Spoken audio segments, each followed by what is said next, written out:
sobre las sentencias, más que todo en jurisprudencia muy parecida a los trabajos que ustedes están realizando, ¿verdad? Para que nos sirva esto como parte práctica.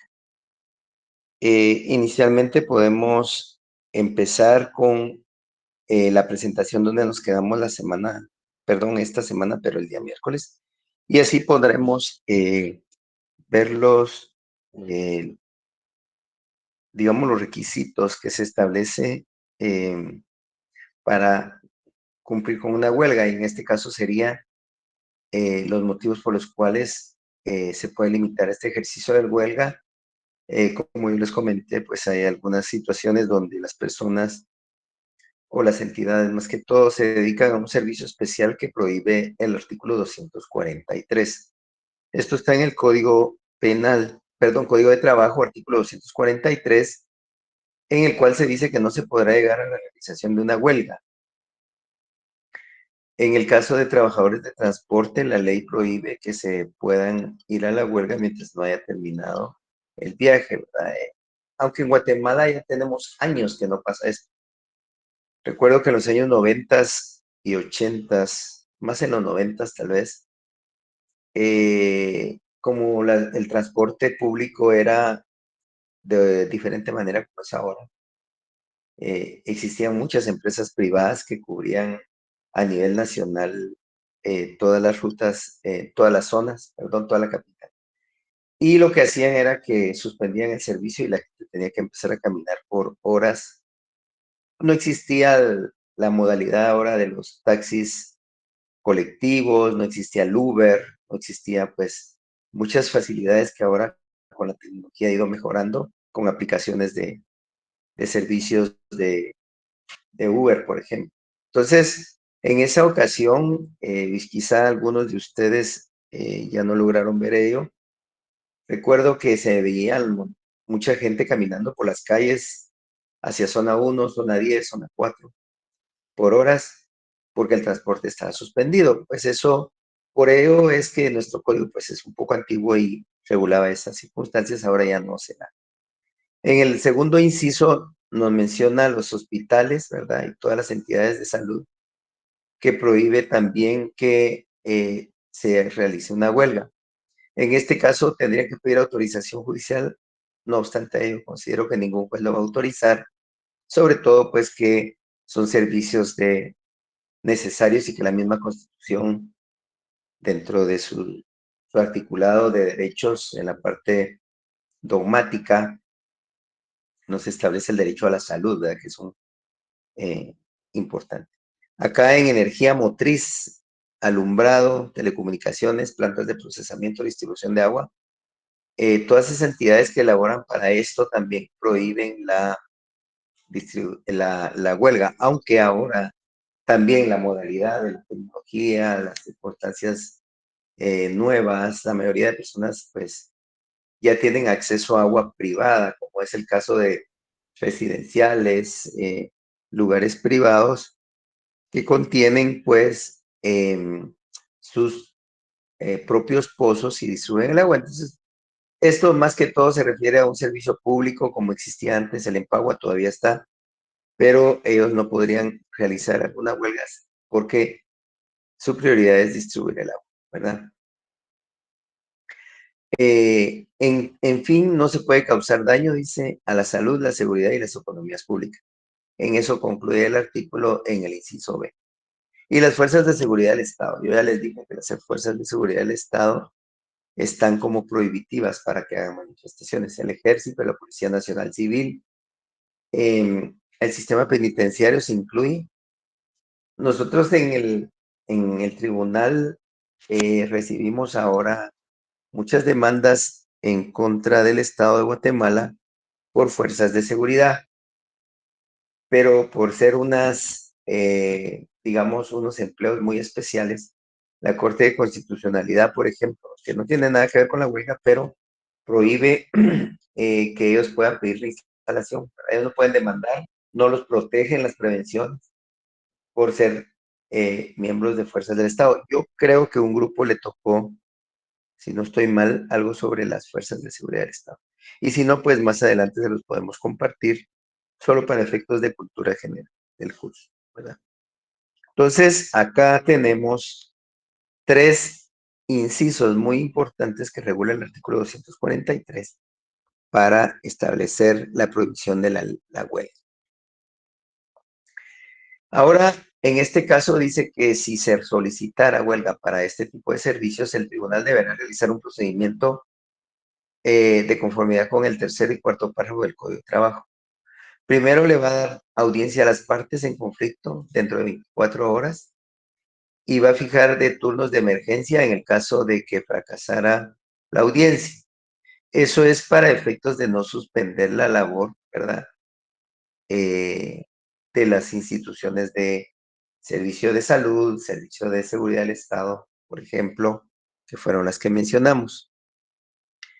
Asimismo, debe de fijarse, asegurar la prestación de ese servicio que dentro del 20 y el 30% total de trabajadores de la empresa. Por ello es de que alguna compañera me preguntaba, pero mire, el Hospital Roosevelt y el San Juan ha hecho, sí, pero fijan un porcentaje de personal que atienda. No puede la huelga ser un 100% de suspensión de labores, sino que debe de cubrirse eh, por lo menos el área de emergencia, ¿verdad? Que es donde ingresan a diario personas lesionadas o con enfermedades. Entonces, esto reconoce el artículo 243, ¿verdad? Y por ello es el juez o el tribunal que conoce en materia laboral que al final va a decir si la huelga es legal. Se recuerdan que existían varias clases de huelga que ya las denominamos en el curso del día miércoles, y ya no sería necesario entrarlas a ver el día de hoy. Entonces vamos acá, voy a tratar de descargar ahorita la otra presentación para que podamos verla, porque esto ya era lo último, era la colita que me faltaba de las presentaciones.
Bueno, vamos a utilizar algunas sentencias, si se dan cuenta, algunas son 2025 y 2024. Esto es lo más reciente que tenemos en jurisprudencia de materia laboral, ¿verdad?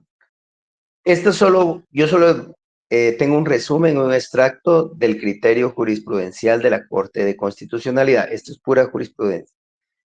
Se los traje acá porque con ello podemos nosotros usar práctica. Yo les voy a compartir esto y ya en la práctica vamos a, los casos que les voy a presentar, va a versar sobre casos similares a lo que estamos viendo acá. En este caso, la presentación que tenemos se refiere a la simulación de la relación laboral. Ya ampliamente hemos mencionado esa palabra de simulación. ¿Se recuerdan que la simulación se refiere al vínculo jurídico que existe entre dos personas, que en este caso patrono y trabajador, pero lo figuran como contratos civiles o contratos administrativos? Pero la Corte de Constitucionalidad ha dicho que cuando los elementos del vínculo laboral subsisten, automáticamente se debe tomar como una relación laboral y no administrativa. Esto está en tres sentencias, está en cientos de sentencias, pero de las que tengo acá es un extracto de la sentencia 2 del 2025 y una del 2024. Dice, digamos, es el resumen del fundamento de la Corte de Constitucionalidad. Lo que nos dice la Corte es que la función de los tribunales de trabajo es declarar la existencia laboral de una relación laboral por tiempo indefinido. Eso es lo que hacen los tribunales. tanto un juez de primera instancia como una sala de apelaciones tiene que, dentro de la sentencia, decir que se declara la existencia de una relación laboral por tiempo indefinido.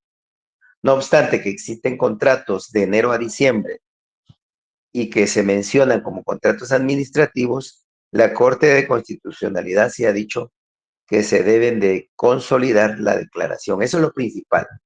Declarando la relación laboral, ¿verdad? Se debe de constatar por parte del tribunal, que es lo que dice acá, que existen los elementos propios de una contratación.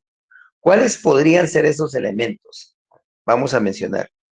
Subordinación puede ser uno, ¿verdad? Puede existir tracto sucesivo. Existe también dependencia. Existe un salario. Existe un horario. Si se dan todos los elementos de un vínculo jurídico, la sentencia debe decir que concurren esos elementos. Entonces, con ello, en materia laboral se ha hecho. No obstante, pues la Corte de Constitucionalidad sí ha variado en algunos casos de 0,29, del renglón 0,29, pero en su mayoría, pues cuando es 0,22 y digamos hay 5 o 10 contratos o más de dos, la CC sí ha dicho que existe una relación laboral de tiempo indefinido, ¿verdad? Entonces, después de hacer esa declaratoria, ordenan condenar. Si es pago de prestaciones, pues ordenan a condenar prestaciones, indemnización, daños y perjuicios, que a eso se refiere esta sentencia. Si fuera de reinstalación, no se condena a indemnización, ni daños, ni costas, sino que solamente se ordena la reinstalación y los salarios dejados de percibir. Muchos denominan la palabra salarios caídos, pero la ley no lo menciona de esa manera. Entonces, no vayan a utilizar ustedes eso en esos términos, ni en el examen, ni cuando sean abogados, ¿verdad? Que dicen, ay, que son salarios caídos. No, la ley dice salarios dejados de percibir. Ese es el término correcto. Y entonces después debe declarar el juez sí que hay una injusticia en el despido, ¿verdad? Y en este caso, pues la única forma de declarar esta relación, ¿verdad? Es a través de esas sentencias están en la Corte de Constitucionalidad, ustedes las pueden consultar en la página y muy bien podrían acudir. Ahora vamos a hablar de la reinstalación. La anterior era el pago de prestaciones, ¿verdad? Pago de prestaciones. También la Corte de Constitucionalidad ha dicho que existe simulación de la relación laboral en algunos casos cuando se dan todos los elementos del. Es lo mismo de la anterior, con la diferencia que aquí no se condena pago de prestaciones, sino se condena reinstalación. ¿Qué es reinstalación? Que el trabajador regresa a trabajar a la entidad con todos los mismos derechos, en el mismo puesto y con el mismo salario. ¿Qué hace entonces un juez en un proceso como este? Tenemos dos del 2024, perdón, tres del 2024 tenemos aquí, 54 sentencias importantes de la Corte de Constitucionalidad. ¿Qué nos dice? Que existe simulación de contratos, que se constata la concurrencia de los elementos a los que le mencioné hace un rato, que se reconoce también un conflicto colectivo económico-social. Para que se dé la instalación, deben de haber prevenciones, que es el famoso emplazamiento. Cuando hay emplazamiento en la entidad a través de un conflicto colectivo de carácter económico-social, el empleador no puede despedir a nadie. Y en este caso, si fueran 011, pues ya tienen el derecho lleno. Pero si fueran 022 y 029, tendrán que acudir a la vía judicial para que no sean despedidos y sean reinstalados, ¿verdad? Entonces, ¿qué pasa acá? En las diligencias de reinstalación se interpone un proceso ante un juez, ¿verdad? Ahora bien, aquí hay dos circunstancias. Las prestaciones anteriores se plantean en un juicio ordinario laboral. Ojo, apunten eso. Las prestaciones es un juicio ordinario laboral. La reinstalación no es a través de un juicio ordinario laboral si hay conflicto. Ojo, si hay conflicto. Si no hubiera conflicto, sí puede ser ordinario. Si hay conflicto, lo que se plantea es una denuncia de reinstalación a través de un incidente, que en materia laboral así se llama, Y no es el mismo incidente de la ley del organismo judicial que ustedes ya conocen, aquel donde dicen que hay de hecho, de derecho, que emplazan. No, en este solo es un incidente en materia laboral, donde el trabajador plantea su reinstalación y el juez en el plazo de 24 horas de una vez debe de ordenar su reinstalación. Aquí no pide mayores pruebas, no se le da audiencia al patrono, de una vez el juez ordena la reinstalación. Y ese es el problema, porque es hasta en la fase de apelaciones que el patrono se puede oponer. Él no se puede oponer en primera instancia. Una vez otorgada la reinstalación, solo cabe la apelación, ¿verdad? Lamentablemente algunos abogados plantean nulidad en materia laboral en contra de una reinstalación, no cabe nulidad. Ojo, porque, porque es un auto de primera instancia y contra los autos cabe la apelación. Sin embargo, algunos abogados, pues, fuera del tecnicismo laboral, plantean otro recurso que no es el de apelación. Entonces, hasta acá llevamos dos circunstancias. No sé si tienen dudas, pueden levantar la mano. Con gusto vamos a resolver. Entonces, acá tenemos dos procesos importantes. El primero que les vimos en la primera presentación es demanda de eh, prestaciones y el segundo es de reinstalación. Jafet y Estefanía me levantaron la mano. Sí, disculpe, yo tengo dos preguntas. Primero, en el caso de la simulación de reclamo de indemnización y prestaciones, ¿cuánto tiempo, digamos, se tiene que mantener la relación laboral para que ya, digamos, es una simulación? Se refiere al contrato, el plazo del contrato. Ajá, por ejemplo, digamos que le suscribieron un contrato para un año, pero solo la contrataron un año total y no le siguieron suscribiendo contratos. Ok, En ok. diferencia, por ejemplo, que si Fíjese le que hubieran hecho para que tres se dé el contratos tracto diferentes. sucesivo, la CC sí ha dicho que por lo menos hayan dos contratos, ¿verdad? No importa el plazo, ¿verdad? Puede ser uno de un año y uno de 3 meses.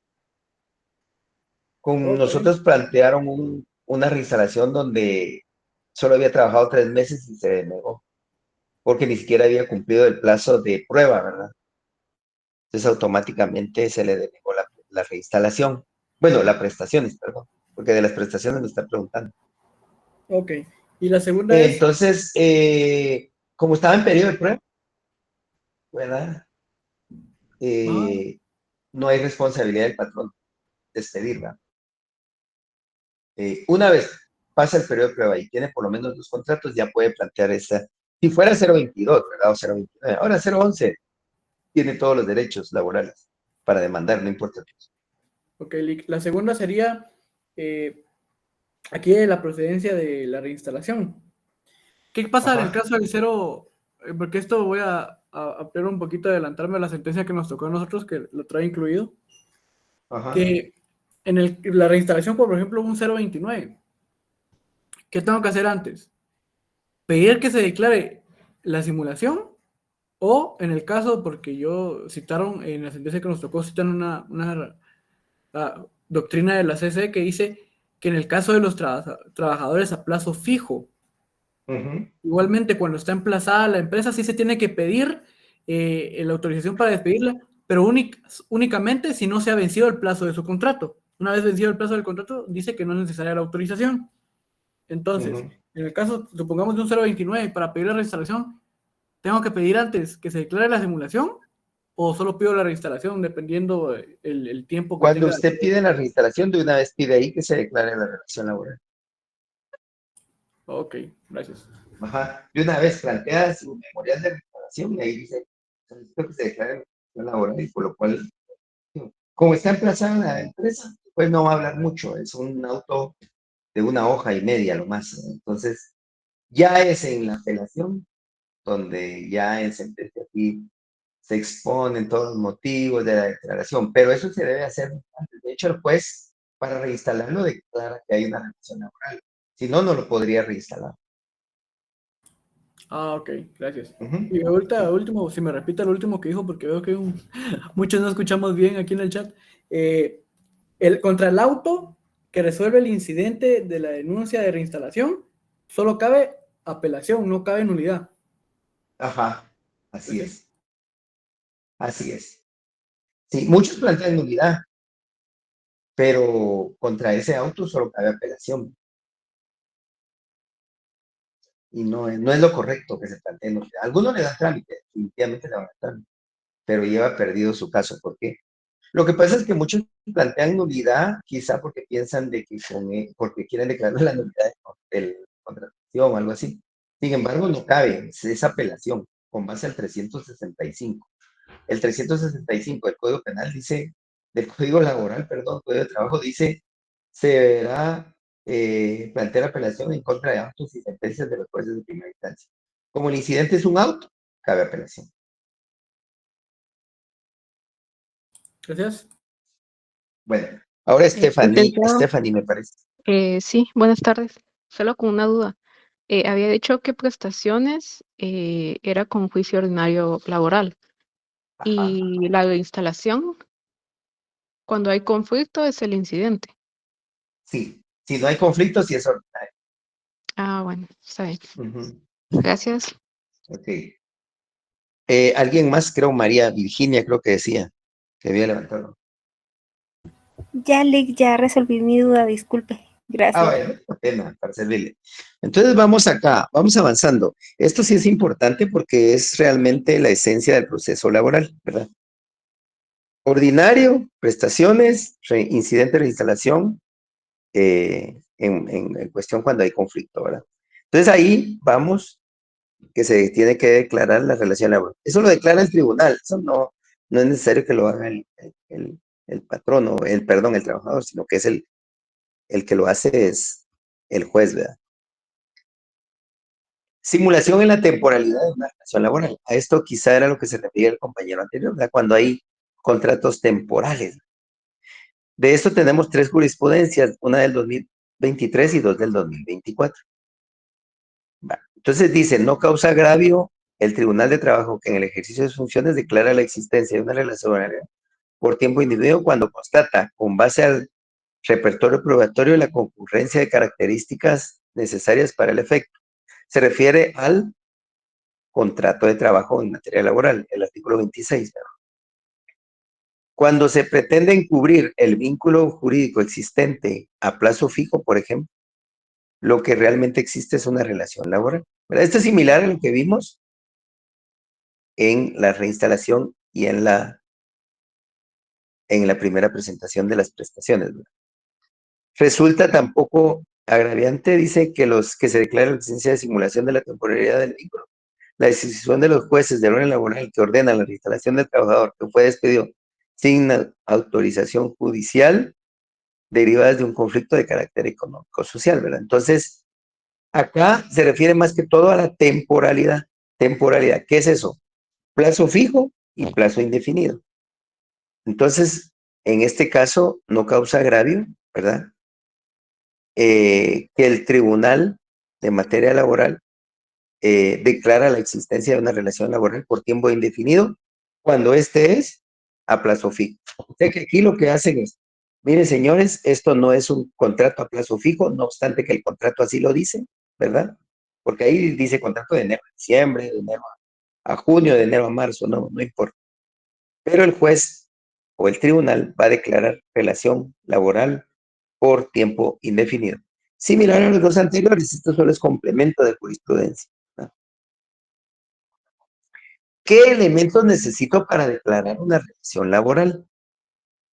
Esto es lo que el juez debe de determinar cuando plantean un conflicto.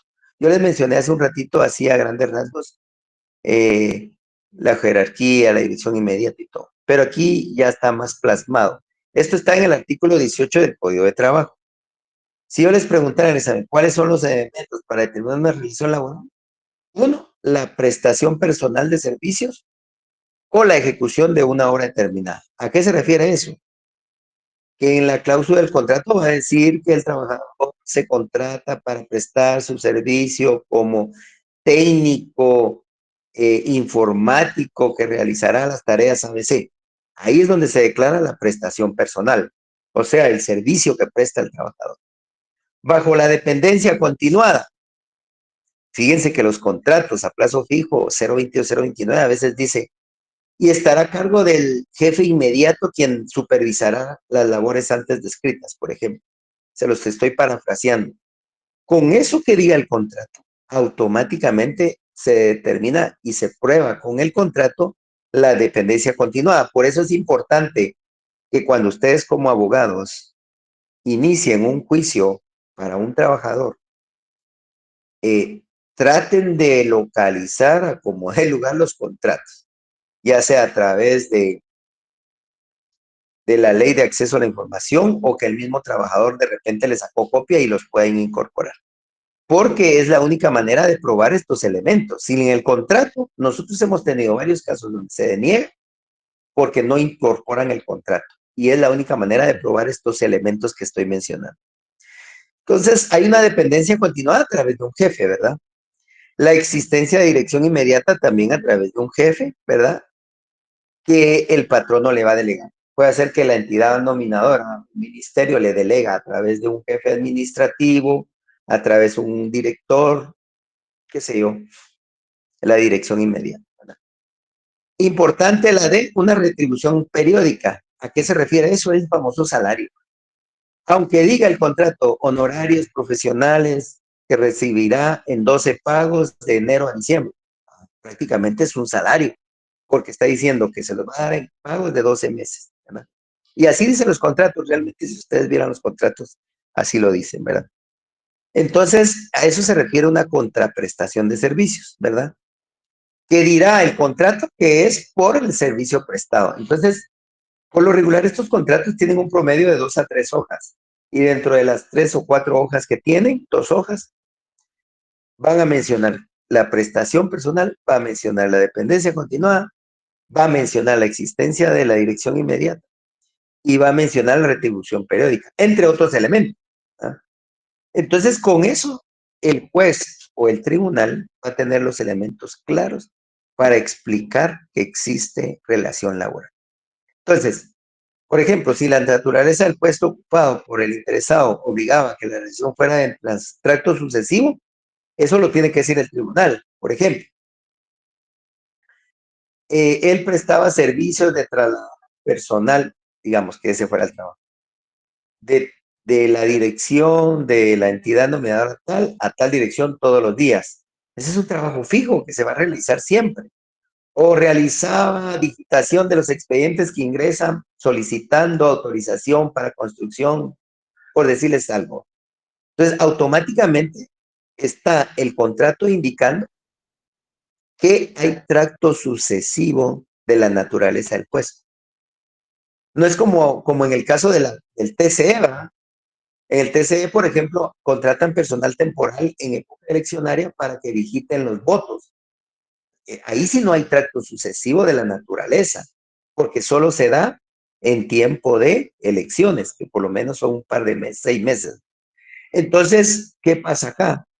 En esos contratos del TCE, por ejemplo, ahí sí son contratos a plazo fijo, porque la naturaleza del puesto no obliga a que sigan ellos trabajando, porque no hay elecciones todos los meses ni todos los años, es cada 4 años. Entonces, a eso se refiere. Yo se los comparé con la TCE porque es una actividad que se realiza cada 4 años. Pero hay muchas actividades que a veces son temporales y que si no hay tracto sucesivo. Entonces, estas actividades o funciones se deben ejercer, implican para la autoridad nominadora la necesidad de la prestación en forma continuada y permanente. El tribunal tiene que mencionar estos 4 incisos que están del lado izquierdo y estos 3 numerales que están del lado derecho, ¿verdad? Decir que las actividades de la empresa, por ejemplo, se dedican a salud, se dedican a educación, dependiente de lo que se dediquen. Puede ser también una municipalidad, ¿verdad? Entonces, digamos que contratan un trabajador tesorero que cobra los arbitrios mensuales que llegan los usuarios a las municipales a pagar. Esa es una función permanente, no es temporal. Toda la vida van a estar cobrando eso. Entonces, a eso se refiere la contratación permanente de tracto sucesivo. Si se dan cuenta, se deben de dar todos estos elementos para que un juez ordene la reinstalación o bien ordene el pago de prestaciones, porque algunas personas no piden que se reinstalen, sino solo que les paguen, ¿verdad? Entonces tenemos que probar como abogados estos elementos. ¿Cómo lo vamos a probar? A través del contrato, a través de informes, por eso muchos trabajadores lo que hacen durante su relación laboral, le van sacando copia a sus informes, ¿verdad? Donde dicen que realizaron mensualmente, les van sacando copia al libro de asistencia, les sacan copia a las tarjetas de asistencia, tienen copia de los reportes de asistencia mensual, porque con ello van a probar que existe una continuidad del trabajo. Entonces, hasta acá estamos bien porque estos 5 elementos, 4 elementos de un lado y 3 del otro, deben de estar plasmados en la sentencia de segunda instancia. La de la primera, pues solo ordena la instalación, solo ordena el pago de prestaciones. En el ordinario de pago de prestaciones sí nos va a mencionar taxativamente todo esto que yo les estoy enseñando acá. Pero en un incidente de instalación no, porque ahí solo verifican que hay emplazamiento y que deben reinstalar. Es hasta en la apelación que se va a probar todo esto. No sé si hay una duda hasta acá o seguimos avanzando, que ya son las 6 y nos quedaría una hora para terminar. Vamos a tratar de terminar hoy esto de la jurisprudencia porque es importante. Falta de motivación en el pago de simulación. Esto no tiene nada que ver con la cuestión laboral y vamos a pasarlo rápido, solo les voy a explicar a grandes rasgos. Aquí la Corte de Constitucionalidad ha dicho que cuando el tribunal no motiva sus sentencias, estas deben revocarse y dictar una nueva, ¿verdad? Entonces, más que todo se refiere a la facultad de los jueces de argumentar en su sentencia. Más que todo a eso se refiere. ¿Qué va a argumentar el juez? ¿Qué va a motivar? Todos los elementos que les mencioné en la presentación anterior. Si no lo hace el juez, la CC le va a ordenar que dicte una sentencia nueva. No está diciendo que le deniegue la reinstalación o que le deniegue el pago de prestaciones. Solo le va a decir que si le va a otorgar la reinstalación o le va a ordenar el pago de prestaciones, debe motivar su sentencia. Solo eso le va a decir, no va a decir mayor cosa, ¿verdad? Entonces, de esto vamos a pasarlo aquí. Ahora, declaratoria de la simulación laboral cuando el vínculo se encuentra vigente. Este es otro caso. En este, digamos, no se refiere, los anteriores termina el vínculo laboral por despido y ahí termina todo, ¿verdad? Entonces, automáticamente ahí se demanda. En este es cuando se demanda durante la relación laboral. ¿Qué significa? Mi contrato está de enero a diciembre y a mí en el mes de agosto se me ocurre demandar.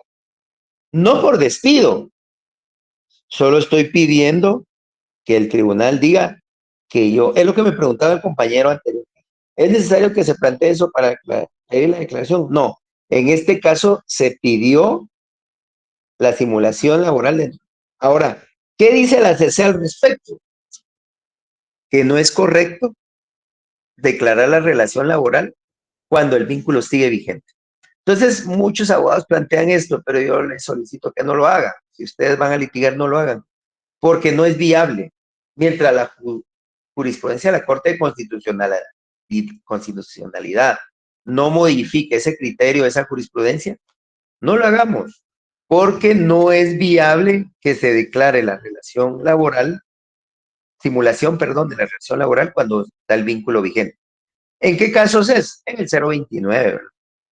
O en el 022. En el 022 sí hay relación laboral, solo que es a plazo fijo, ¿verdad? ¿Qué pretenden estos trabajadores? Que como están 029, los pasen a 011, ¿verdad? Pero la ley y la Corte de Constitucionalidad ha dicho en sus sentencias que eso no es permitido. No es permitido porque para cambiar de renglón 022 a 011 es a través de otra ley, no es a través de una sentencia, es a través de la ley del presupuesto, ¿verdad? La ley de clases pasivas del Estado. Ahí regula procedimientos administrativos para cambiar de renglón y no es en la vía judicial, es en la vía administrativa. Pero más que todo, ustedes saben que en materia del Estado, pues es más fácil llegar con alguien que conozca y que lo pasen a 011, por ejemplo. Sí, viéndolo desde el punto de vista así muy, muy público. Pero realmente el procedimiento existe, pero es en la vía administrativa. Entonces, las sentencias de materia laboral no pueden declarar la simulación laboral si el vínculo sigue vigente, ¿verdad? Y así lo dice aquí, no es viable pedir eso, ¿verdad? Pues eso induciría a un cambio de renglón tácito, que es lo que les digo yo, no pueden cambiar del 22 al 11, ¿verdad? Porque el renglón presupuestario al que se encuentre no le son aplicables a través de una sentencia. Entonces, acá queda claro, no puedo pasar, si viniera una pregunta, ¿puedo pasar del renglón 022 a 011 por medio de una orden judicial? La respuesta es no, porque para eso existen los procedimientos administrativos, ¿verdad? Si viniera un caso, también ya saben qué colocar acá, ¿verdad? Hoy estamos dando puros puntos de examen. ¿Las prevenciones decretadas en un conflicto colectivo abarcan a todos los trabajadores? La respuesta es sí. Esta pregunta me la hicieron hace unos días y me dijeron, mire, viene el sindicato y plantea el conflicto. ¿Solo protege a los sindicalizados?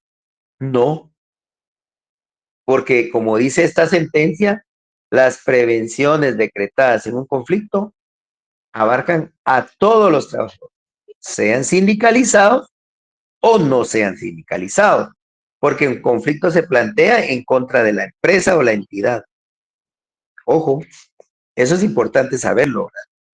Porque muchos dicen, no, solo están protegidos los sindicalizados o los sindicalistas. No, están protegidos todos. Y para eso tenemos acá 1, 2, 3, 4 sentencias. Ahí, como les digo, cientos de sentencias, pero aquí solo les estoy colocando algunas. La protección de estabilidad laboral, producto de un planteamiento del conflicto en un centro de trabajo, aplica a todos los trabajadores que prestan un servicio. Aunque se trate de trabajadores que no forman parte del sindicato, o si fuera un comité, o sindicalizados y no sindicalizados. Entonces acá ya queda claro, el planteamiento de un conflicto es para todos los trabajadores. ¿Queda claro? ¿Alguna pregunta? Si no, vamos siguiendo avanzando. Hoy estamos viendo puras sentencias, puros criterios de la Corte. ¿Qué efectos tiene un emplazamiento, verdad, de retrotraer al momento de presentar un pliego de peticiones? Dice, desde el momento que yo planteo un conflicto, viene un sindicato y plantea un conflicto, ¿verdad? Ante la entidad. Entonces acá queda ya instruida una negociación colectiva, ¿verdad? Entonces esto lo que hace es que trae efectos. ¿Qué efectos va a traer? No pueden despedir a nadie, ¿verdad? Y se retrotrae hasta el momento de la presentación del pliego de peticiones. O sea que puede ser que el conflicto en el emplazamiento el juez lo dicta, por ejemplo, el 10 de agosto de un año. Pero el pliego de posiciones ustedes lo presentaron en junio. Entonces, automáticamente el juez va a ordenar que el emplazamiento corre a partir del planteamiento de oposición. Eso es importante para los trabajadores, porque ¿qué pasa si despidieron a alguien entre junio y agosto? Las prevenciones los van a proteger, porque se retrotrae, o digamos retroactivamente regresa hasta el pliego de petición.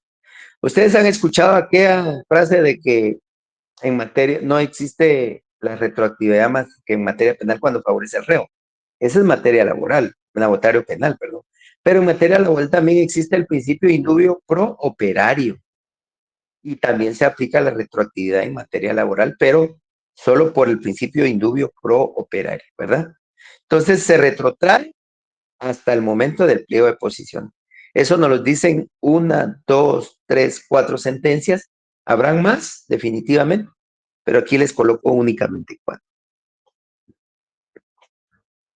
Ok, aquí es importante porque muchos abogados hacen esto. Piden indemnización y después piden reinstalación. No pueden subsistir dos procedimientos. Y ese sí es un error a veces y afecta al trabajador. Porque ¿qué pasa si un juez ordena el pago de indemnización? Automáticamente va a perder el derecho de reinstalación. Y muchos trabajadores se ven afectados por ello, porque después le dicen al abogado, mire, yo quería la reinstalación y usted planteó prestaciones. Entonces, automáticamente, si ya planteó una cosa, lo más seguro que la entidad patronal y el Estado de Guatemala va a plantear apelación en contra de la reinstalación y la va a ganar. ¿Por qué la va a ganar? Porque ya había planteado indemnización. No pueden subsistir las dos, ¿verdad? Y el trabajador que previamente a solicitar su reinstalación aceptó el pago de indemnización, como consecuencia de la denuncia, implica que renunció tácitamente. Entonces, díganle a sus clientes, no acepten la indemnización si quieren plantear instalación. Si bien es cierto, me los deposita, es que me los depositaron, pues no vayan a firmar, no firmen. Y opóngase a eso. Planteen su juicio para oponerse a un pago de indemnización si lo que quieren es reinstalación. Ahora, si quieren indemnización, pues no hay problema. La aceptan, pero ya no van a poder pedir reinstalación. Entonces, no pueden subsistir las dos, o es reinstalación o es, pago de prestación, ¿verdad? Este es lo que le mencionaba yo al compañero Yafet, creo que estamos, que fue el que me preguntó. Finalización de la relación laboral en periodo de improcedencia de la reinstalación. La Corte de Constitucionalidad, en mucha jurisprudencia, que en este caso tenemos del 22, 2019 y 2018, durante el periodo de prueba, aunque el patrón se encuentre emplazado por un conflicto colectivo, es decir, que hayan prevenciones, ¿verdad? Puede dar finalizada la relación laboral de su trabajador sin necesidad de obtener autorización judicial. Complicado, ¿verdad? Porque un trabajador tal vez tiene 3 meses y no ha cumplido el plazo legal, pierde su derecho de reinstalarse, ¿verdad? Y pasa seguido, realmente. Por eso siempre hay que tratar de que mi contrato sea de 12 meses, ¿verdad? Si ustedes van a firmar un contrato, hagan la negociación con su patrono de que sea por 6 meses, por 12 meses y no 6 o 3, ¿verdad? Porque entonces automáticamente va a perder su derecho de reinstalación. Y aquí ni siquiera, aunque plantee el incidente, el juez se lo va a denegar, y la sala lo va a denegar, y el amparo lo va a denegar, y la corte lo va a denegar con base a esta jurisprudencia. Se puede ir a las 4 instancias y las va a perder, porque el periodo de prueba no puede, no puede, porque en el periodo de prueba pueden despedir al trabajador, porque no llenó los requisitos, porque no fue eficiente, qué sé yo, por cualquier motivo. Estabilidad absoluta y relativa. ¿A qué se refiere esto? ¿Se recuerdan que yo les mencioné que hay situaciones donde las personas gozan de ese derecho de tener estabilidad? Les mencioné varias personas. Unas, las embarazadas. Ellos tienen estabilidad laboral. Los miembros sindicales o los líderes sindicales que forman parte del comité que creó el sindicato. Las personas que se encuentran en estado de gravidez, ¿verdad? Se me olvidó la tercera. Ya, cuando hay un sindicato que digamos un nuevo sindicato, plantean la creación de un nuevo sindicato, entonces este sindicato va a estar, plantean la solicitud ante el Ministerio, ¿verdad? De Trabajo, y el sindicato no lo han creado, pero está en creación todavía, está como en trámite, ¿verdad? Todas estas personas que forman el sindicato al momento de ser socios fundadores, digamos, o sindicalistas fundadores, gozan de esta estabilidad. Entonces hay 3, y hay más, hay cuando el pacto colectivo ya regula quienes tienen estabilidad, ¿verdad? A veces lo dice la ley. Entonces la reinstalación procede cuando la situación del trabajador encuadra dentro de los supuestos legales que yo les mencioné, ¿verdad? Que es una estabilidad absoluta. Por ende, resulta que el trabajador reclame su reinstalación con sustentos supuestos que hacen alusión a estabilidad relativa, lo cual es el derecho al reclamo de pago de indemnización, daños y costas judiciales. Reinstalación debido del despido debe existir disposición que establezca esta consecuencia. En materia laboral, para reconocer con motivo de nulidad a los efectos de un despido y que garantice el derecho de reinstalación, debe existir normativa que índole laboral que expresamente la reconozca. Este último párrafo se refiere al pacto colectivo de condiciones de trabajo. Si el pacto dice que hay estabilidad de una persona, no pueden despedir. Y las otras de arriba no las menciona, pero se refiere a la embarazada, miembros sindicales que son líderes y las personas que están fundando un nuevo sindicato. A eso se refiere la estabilidad absoluta y relativa. Autorización de terminación de contrato. Ese es a contrario censo. ¿Quién plantea una reinstalación? La plantea el trabajador. ¿Y quién plantea un incidente? Este también es un incidente. Determinación de contrato de trabajo. Lo plantea un patrono.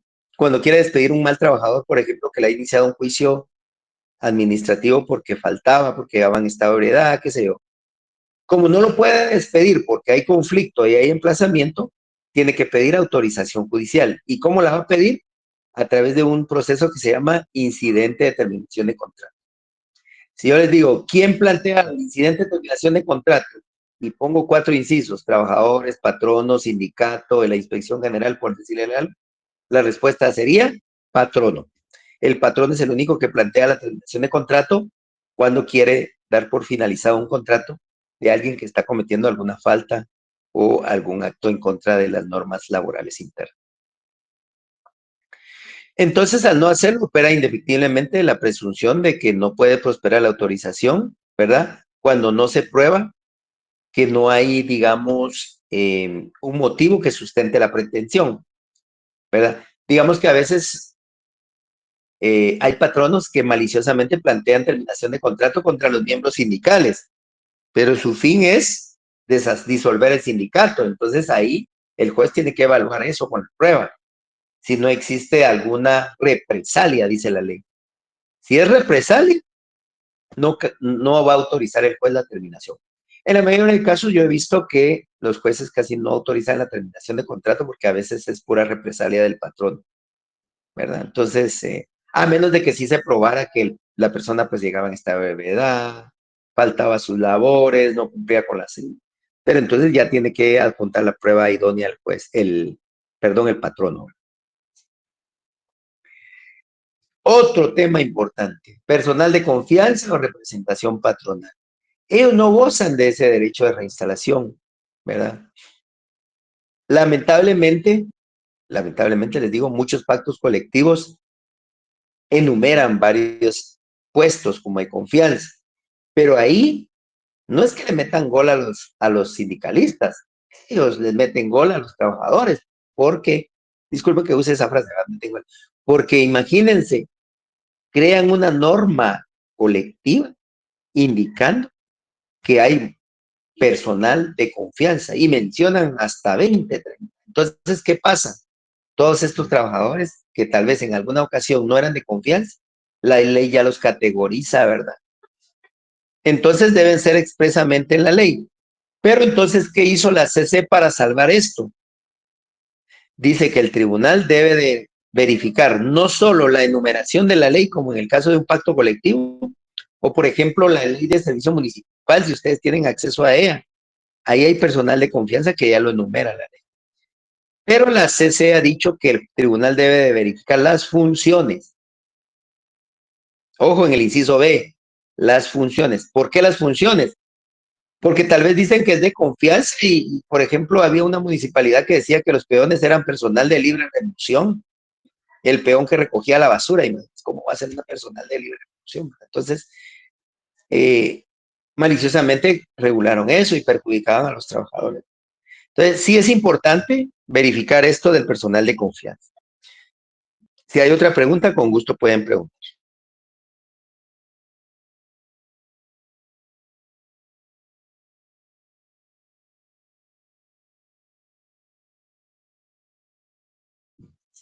Lick, disculpe. Bueno, vamos a seguir, porque así avanzamos y no nos va a dar tiempo de ver todos. Este segundo presentación es de lo mismo de anterior. Los personales de confianza no gozan de estabilidad del pacto, ¿verdad? Eso quedó claro con la expresión de lo anterior.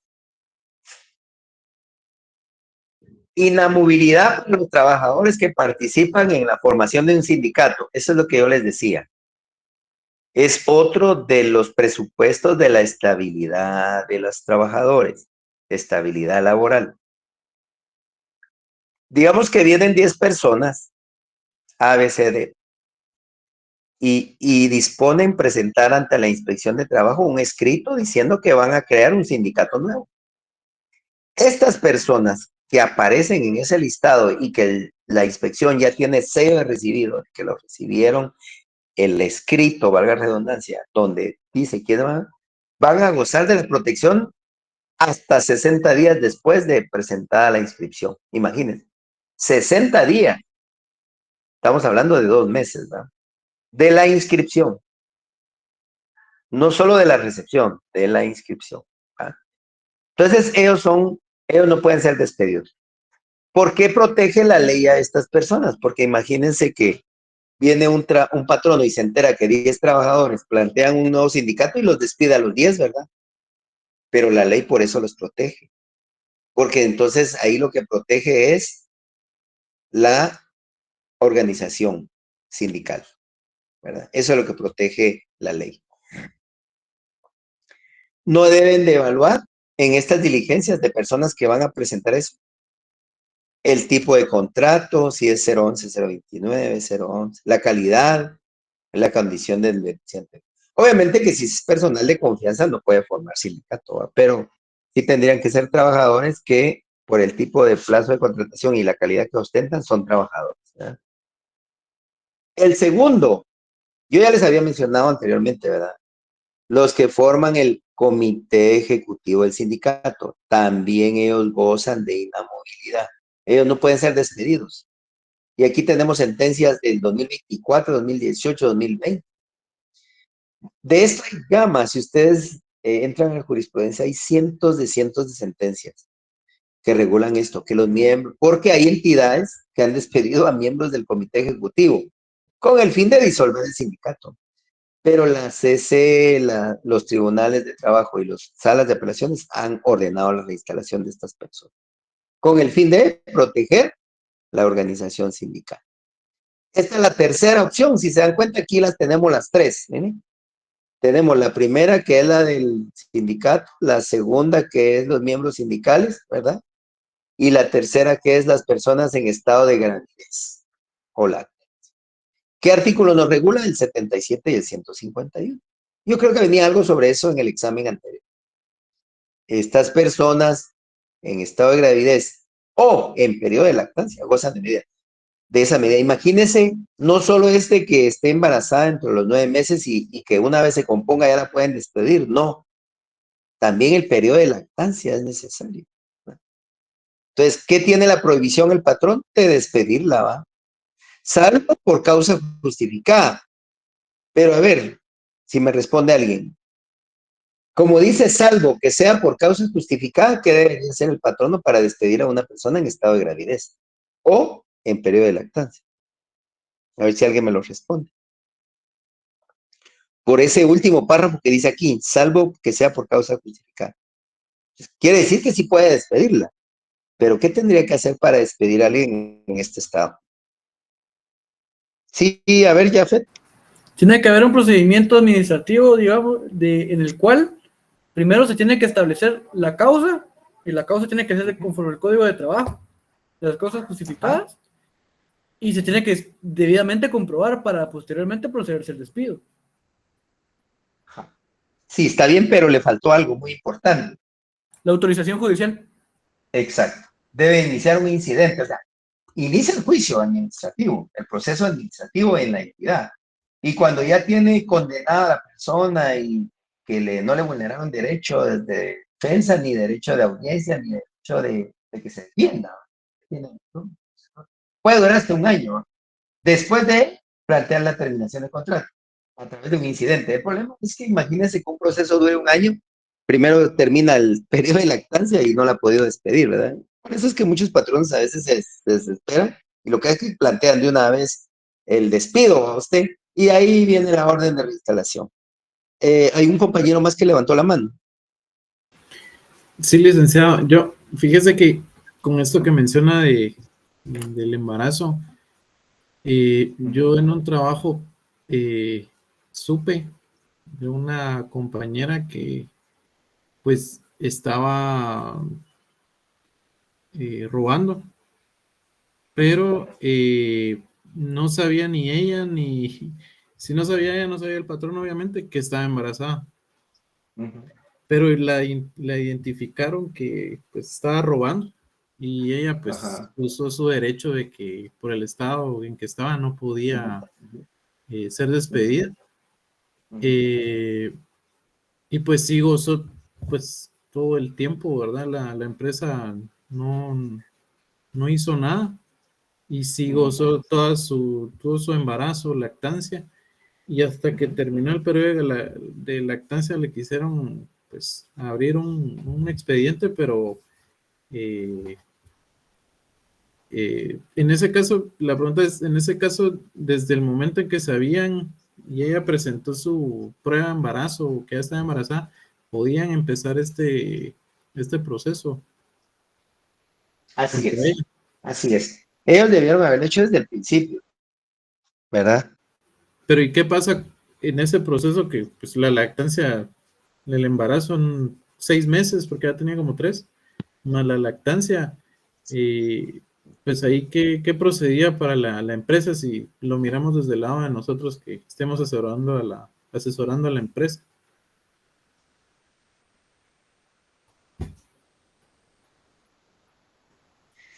Sí, digamos que ellos no debieron haber esperado hasta el final de la lactancia. Ellos debieron haber iniciado el procedimiento administrativo durante el embarazo, ¿verdad? Donde la lactancia. Posteriormente, pedir autorización judicial para despedirla. Puede ser que durante los 9 meses de embarazo ella hubiera tenido que defenderse, agotar todo. Lo que pasa es que tenía que probarlo el patrono, no es solo decir, ella está robando, ¿verdad? Porque es fácil decir que un trabajador está en estado de ebriedad o que está tomado. Mira,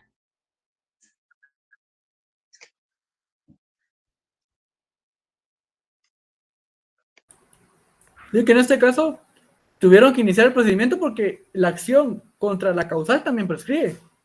Entonces, aunque la lactancia hubiera perdurado, digámoslo, una vez ajá. pudo haber terminado el procedimiento administrativo después de que terminara su lactancia, entonces ahí ya la pueden despedir sin necesidad de pedir autorización judicial, ¿no? Sí, ahí ya la podían despedir sin autorización, pero hubieran tenido que iniciar un proceso de despido interno, ¿verdad?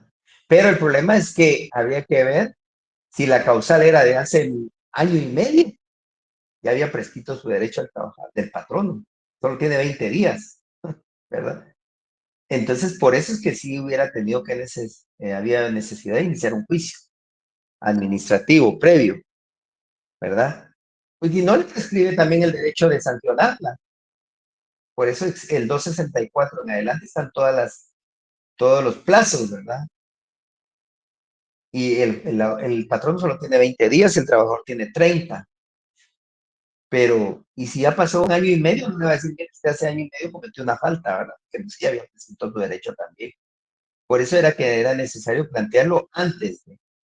Desde el momento que se enteró de no iniciar el procedimiento administrativo, no obstante que estuviera embarazada. ¿No la podía despedir? No, tenía que seguir con ella ahí, mientras iniciaba su procedimiento administrativo de hurto. Eso es lo que tenían que hacer.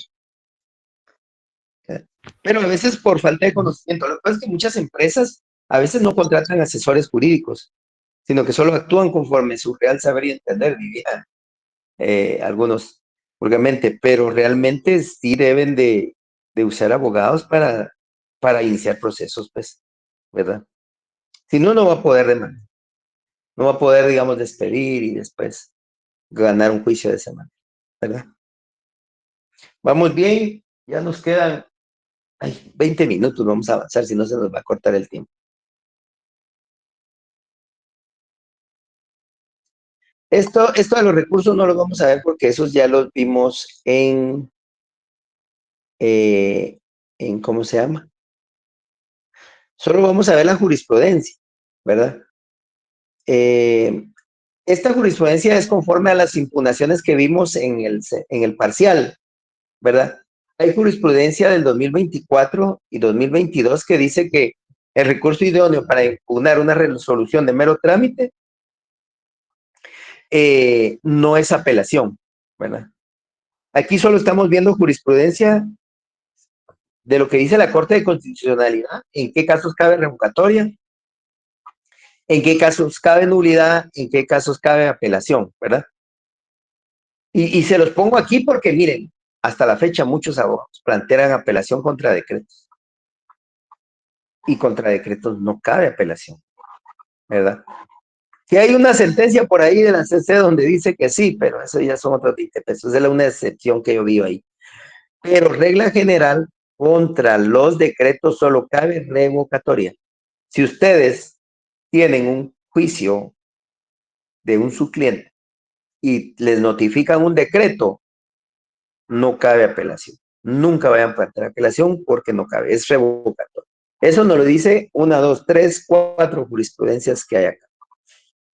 La nulidad, ¿en qué casos cabe? La nulidad es una sanción que impone un acto para que dice que el tribunal pues ha cometido alguna infracción, ¿verdad? Entonces, si se hubiera realizado en una etapa que no es idónea, en el proceso para su realización, si se hubiera infringido una formalidad procedimental.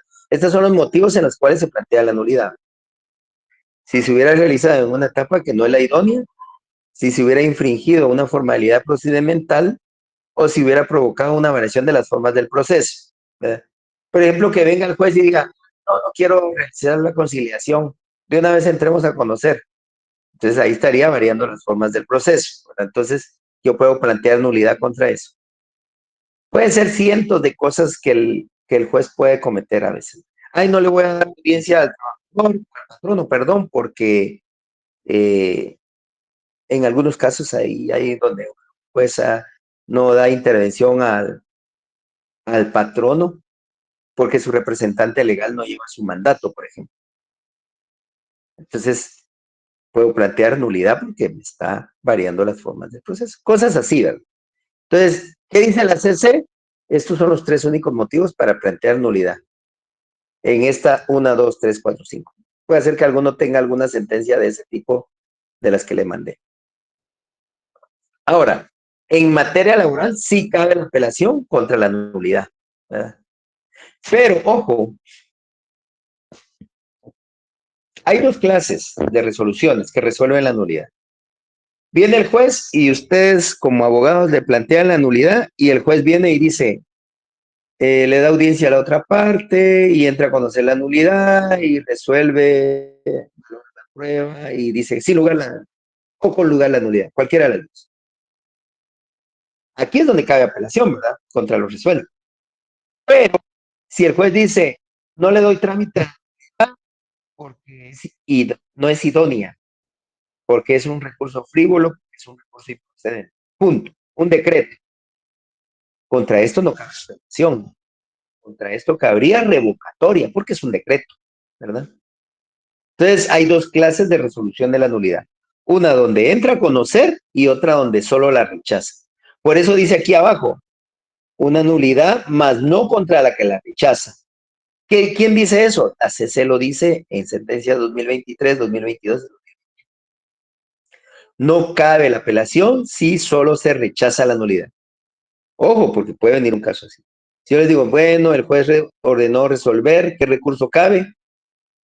Se me cerró acá, perdón. La nulidad. ¿Va? Entonces, acá es donde es importante que solo cabe la apelación contra la nulidad que se resuelve, no la que se rechaza. ¿Verdad? Y acá queda claro, ¿verdad? Contra las excepciones dilatorias, ¿verdad?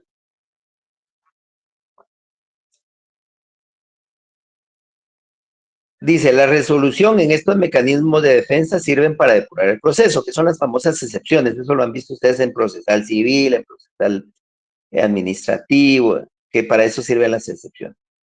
Cuando ponen fin al mismo, encuadra el supuesto en el artículo 365 para ser apelada. ¿Cuál podría ser, digamos, una excepción que ponga fin? Una demanda defectuosa, ¿verdad? Planteo de excepción de prescripción. Fíjese que él fue despedido hace 2 años y hasta hoy. Entonces, contra eso cabe apelación. ¿Por qué? Porque son excepciones que ponen fin al proceso, ¿verdad? Sin embargo, no estoy de acuerdo en declarar la enmienda, porque la resolución está dictada conforme a derecho y él continúa el juicio. Entonces viene usted como abogado y dice, yo voy a apelar porque me está diciendo que no. Eso es lo que dice la CC. no procede la apelación cuando la enmienda es rechazada.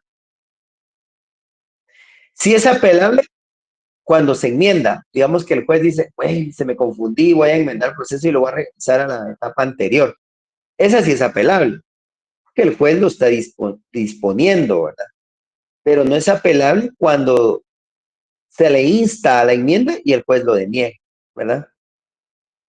A eso se refiere esta jurisprudencia sobre la enmienda. ¿Qué artículos uso en la enmienda? Es la ley del organismo judicial, ¿verdad? Porque el Código de Trabajo no regula la enmienda. Dice, no puedo impugnar en fase ejecutiva. Ojo, el artículo 427 del Código de Trabajo, y eso sí lo vimos, dice que únicamente cabe la rectificación. Y sabe que hay muchos abogados que plantean nulidad en esta fase. ¿Cuál es la fase de ejecución? Cuando ya pasó todo el juicio, todo, ya se fue a sentencia, ya se fue a apelación, ya se fue a amparo, ya regresó y ordena la liquidación. Entonces dicen, bueno, se le tiene que pagar 100,000 de indemnización, 50,000 de esto, 20,000 de aquello, costas tanto, daños y perjuicios tanto. Eso, contra eso, solo cabe rectificación por error de cálculo. Bueno, yo voy a plantear rectificación porque yo, mire, usted se confundió, señor juez, porque está calculando que le paguen los 10 años de vacaciones y la ley solo regula 5, entonces hágame el cálculo bien. Esa es una rectificación, ¿verdad? Pero muchos que hacen, no, planteo nulidad, planteo apelación. No cabe en materia ejecutiva. Yo no sé por qué pasa que los abogados lo plantean. Yo creo que ustedes como abogados deben de tener ojo en esto. El artículo 427 es claro. Solo cabe un recurso en fase ejecutiva, cuando ya está la liquidación de pago. Rectificación, nada más. ¿Verdad? Y por eso es que aquí rechazaron este amparo. ¿Verdad?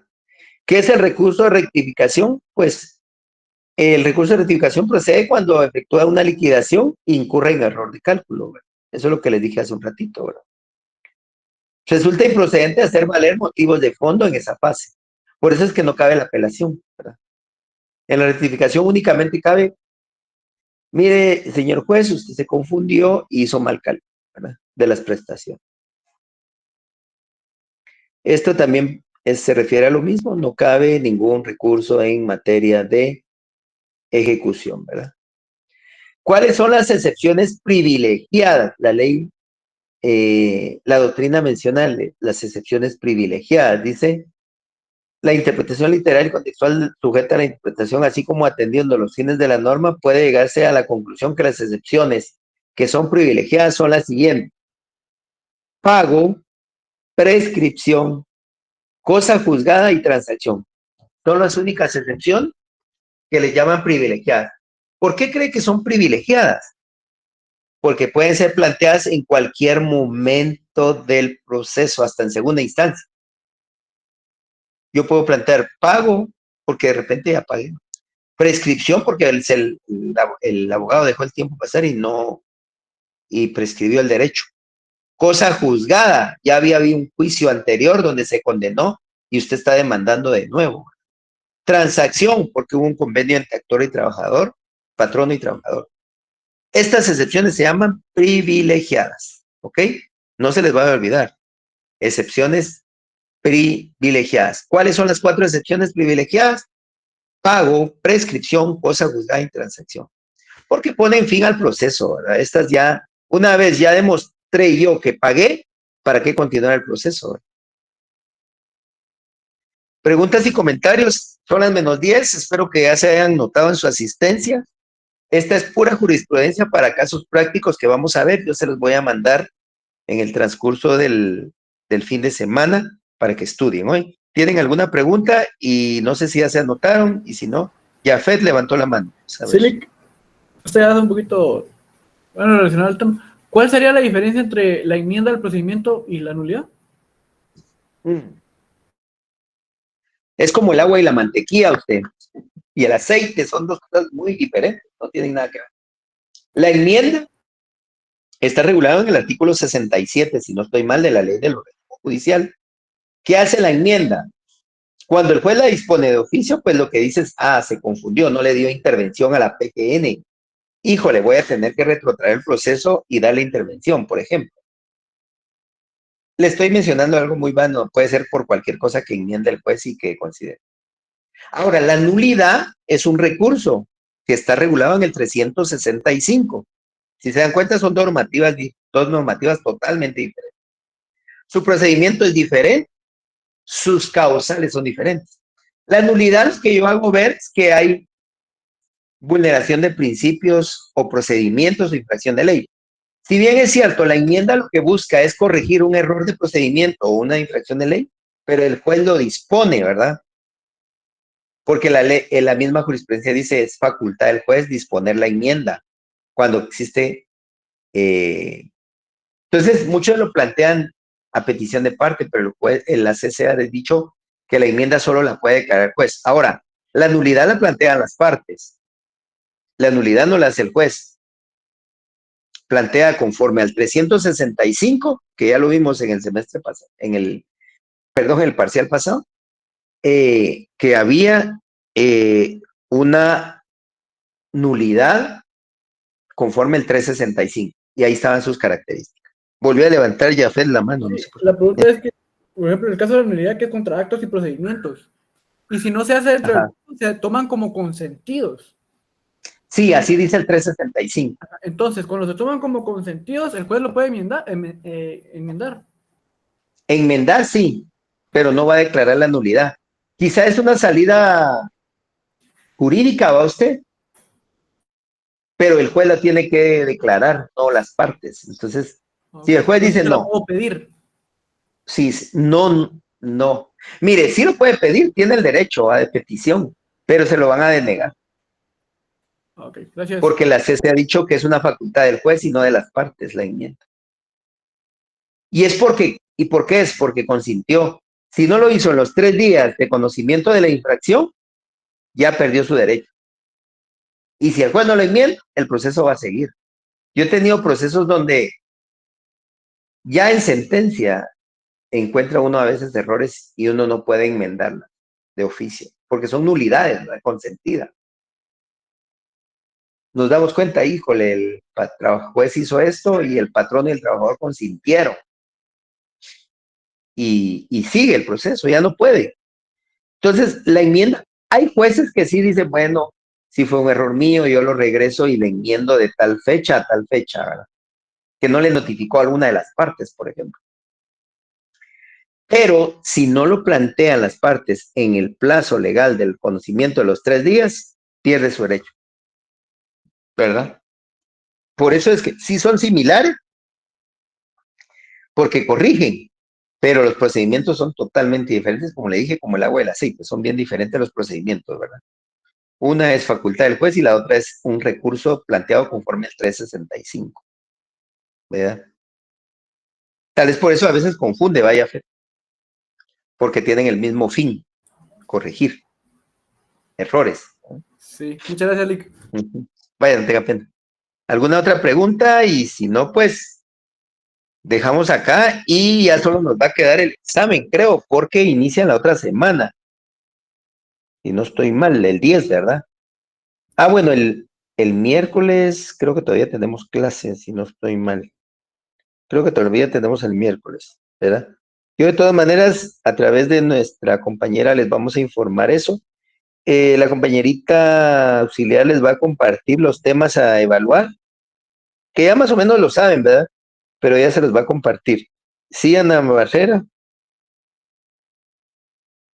Licenciado, buenas noches. Fíjese que yo tengo problemas porque acá estuvo lloviendo y la asistencia a mí me marcaba que hace 8 minutos la habían enviado, pero cuando yo intenté abrir el link ya no me dejaba, ya no aceptaban más respuestas. ¿Habrá alguna posibilidad de que todavía la pueda llenar? Ahorita le vamos a pedir a la señorita auxiliar que nos haga favor de enviarla de nuevo. Por lo Gracias, menos unos licenciado. 5 minutos más, ¿verdad? En lo que termina la clase. Ajá. Gracias, Lick. Para que aprovechen también los que no han podido, ¿verdad? Entonces, vamos a mandarles en estos días lo que se va a evaluar. Nosotros nos toca nuestro examen, si no estoy mal, el lunes 13. ¿verdad? Lunes 13 es el examen. Ya el Amareli temario de la iniciado ya. Roca. Amareli de la Roca me levantó la mano.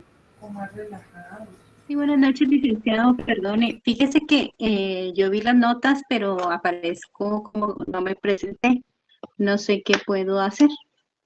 ¿Cuándo? ¿Hoy? No. En el primer parcial, no hace unos días lo vi, pero aparezco que no me presenté al examen. Oh, no tenemos el examen.